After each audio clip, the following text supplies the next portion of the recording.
अरे छुआ कान बाड़ी वीडियो जा ए ए ए बाड़ी वीडियो छाड़ दे जो कौन खाइबो पुआ कौन गोटे हेल्दी रोडा बनै कि तो सब बेले समस्त भल भल जिनिस दउछ मते कि दउनो मोमो कर दिले छी खाइबो हाय मोमो ओरा कोन खाइछ ओरा ए ना मैदा दिएली आ मु तमे हेल्दी मोमो कर देबी सतरे हां हो आना ए खाइबा हां जय जगन्नाथ सांग माने आसंतु आज मांडिया रे आमे मोमो प्रस्तुत करिबा। तो एथिपाई गोटे गिना मांडिया मु नै जाइथिली 2 चम्मच तेल आउ गरम पानी देबा धीरे धीरे करी चकटिबा। तो एका संगे पानी दबानी चकटाटा पानी हे जिवो आई तो टाइट हे जिवो सेतिपाई धीरे धीरे धरिकी चकटाटा प्रस्तुत करिबा। तो एमती चकट देबा तापरे ताकू आधा घंटा रेस्ट देबा पई घोरै देबा। घोरै देसला परे गोटे स्मूथ चकटा बन जाइथिवो। तो तापरे एथिपाई आमे चलंतु चटनी प्रस्तुत करिबा। प्रस्तुत एथिपाई 6टी बिलाती आउ 6टी लंका आउ 2 बुदा रसुण मु नै जाइथिली आकू 15 मिनिट पई सिझे देबा। सिझे सला परे गोटे कढ़ाई रे चलंतु हमरो स्टफिंग तयारी करिबा। एथिपाई अल्प रसुण टिके अदा आग फ्राई कर दबा टिके तेल नै की तापरे पियाज तापरे बंधा कोबी ए सब देकी गाजर आउ सबु गुंड मसला नै जाइथि गोटे चम्मच जीरा गोटे चम्मच धनिया आ गोटे कस्तूरी मेथी लूण ए सब देकी गुंड मसला नै जाइथि। तो भल स्मेल आसिया पई आ टिके लूण ऐड कर दबा। तो ए सब स्टफिंग प्रस्तुत करिके आको 10 मिनिट पई कुक कर दबा ताको साइड करिके थोइ दबा। चलंत एबे मोमो प्रस्तुत करिबा। तो चकटा अपन तो बहुत प्रकार मोमो खाइथिबे किंतु मांडिया मोमो रे बहुत देह पई बहुत हेल्दी।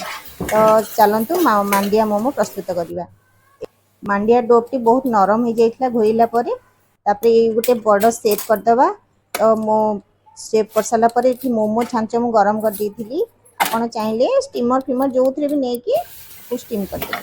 तो चलंतु एबे प्रस्तुत करिबा मांडिया मोमो। तो एथे बड़ गुला नै जाइथिली ताकू बड़ रोटी कर दबा। रोटी कर साला परे तापरे गोटे ग्लास नै जिबा ग्लास को छोटे छोटे शेप कर दबा राउंड शेप जल्दी हे जिवो। तो एमती ग्लास नै जाइथिली छोटे छोटे पूरी चारोटी कर देथिली करिकी ता करिकी रखि दबा। आपण चाहिले जो शेप रे मध्ये नै परिबे।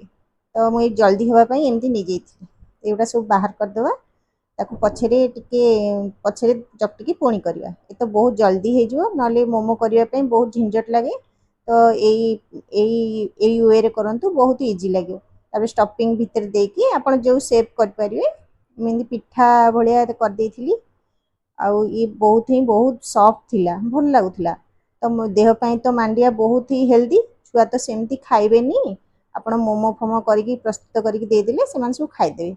ताकू स्टीम दे दा 5 minute no 3 minute only 3 minute रे ही जेबो।